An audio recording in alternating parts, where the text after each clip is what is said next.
शमशान की आहट। गांव के पास एक पुराना शमशान था जिसे लोग भूतों का डेरा कहते थे। दिन में तो वह जगह शांत दिखती, लेकिन रात होते ही वहां से अजीब अजीब आवाजें आने लगती।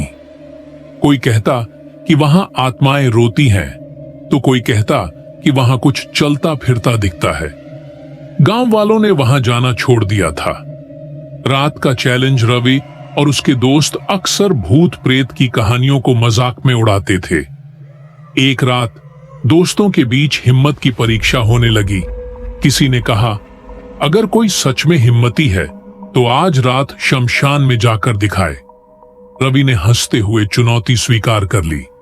दोस्त मना करते रहे, लेकिन रवि को अपनी बहादुरी दिखानी थी। कुछ नहीं होगा, ये सब बकवास है, उसने कहा और एक टॉर्च लेकर शमशान की ओर चल पड़ा। पहला डरावना एहसास शमशान के पास पहुंचते ही रवि को ठंडी हवा का झोंका महसूस हुआ। चारों तरफ घना अंधेरा था। पुराने पीपल के पेड़ की शाखाएं हवा में अजीब तरह से हिल रही थीं। जलते हुए चिताओं की राख अब भी हवा में घुली हुई थी। रवि ने टॉर्च जलाकर चारों ओर देखा। जगह वीरान थी, लेकिन जैसे ही उसने पहला कदम आगे बढ़ाया, उसे ऐसा लगा कि कोई उसके पीछे चल रहा है। शायद मेरा वहम है, उसने खुद को समझाया और आगे बढ़ा। अजनबी की परछाई। कुछ ही कदम चलने के बाद उसे एक टूटी हुई समाधि के पास किसी के बैठने का एहसास हुआ। जब उसने टॉर्च की रोशनी वहां डाली तो कुछ भी नहीं था, लेकिन जैसे ही उसने टॉर्च हटाई, उसे एक परछाई दिखी, मानो कोई वहां बैठा हो। अब रवि को हल्की बेचैनी होने लगी। उसने सोचा कि बस थोड़ी देर और रुककर गांव लौट जाएगा, लेकिन तभी एक खंडहर जैसी जगह से धीरे धीरे कुछ सरकने की आवाज आई। अनदेखी शक्तियों की आहट। अब रवि को महसूस होने लगा कि यहां कुछ तो अजीब हो रहा है। तभी अचानक हवा जोर से चलने लगी। सूखे पत्ते इधर उधर उड़ने लगे।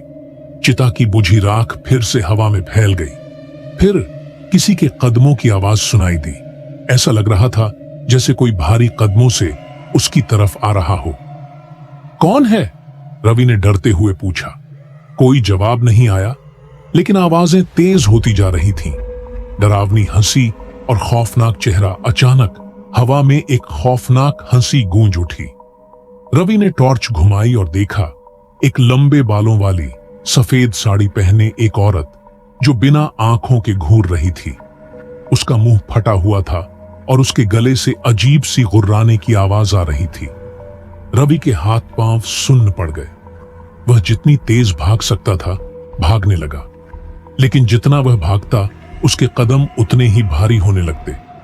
ऐसा लग रहा था कि जमीन उसे खींच रही हो। मृत आत्माओं की पुकार। भागते भागते वह एक पुरानी कब्र के पास गिर पड़ा। तभी उसने सुना, रुको, तुम हमारी दुनिया में आ चुके हो। उसकी आंखों के सामने धुंधली आकृतियां बनने लगी। बहुत सारी परछाइयां उसके चारों तरफ घूमने लगी। चारों ओर से अजीब चीख पुकार की आवाजें आने लगी। भागने की कोशिश। रवि को लगने लगा कि वह अब जिंदा नहीं बचेगा। उसने हिम्मत जुटाई और पूरी ताकत से दौड़ा। गांव की ओर भागते हुए उसे महसूस हो रहा था कि कोई उसका पीछा कर रहा है। जैसे ही वह गांव की सीमा पर पहुंचा, अचानक सब कुछ शांत हो गया। न कोई आवाज, न कोई परछाई। सच्चाई का खुलासा अगले दिन जब रवि की हालत थोड़ी सुधरी तो उसने गांव के बुजुर्गों से इस बारे में पूछा। एक बुजुर्ग ने गहरी सांस लेते हुए कहा, तुम बहुत बड़ी भूल कर बैठे बेटा। वह शमशान आम जगह नहीं है। वहां जिन आत्माओं का सही से अंतिम संस्कार नहीं हुआ, उनकी रूहें भटकती हैं। वहां जाने का मतलब है उन्हें बुलावा देना।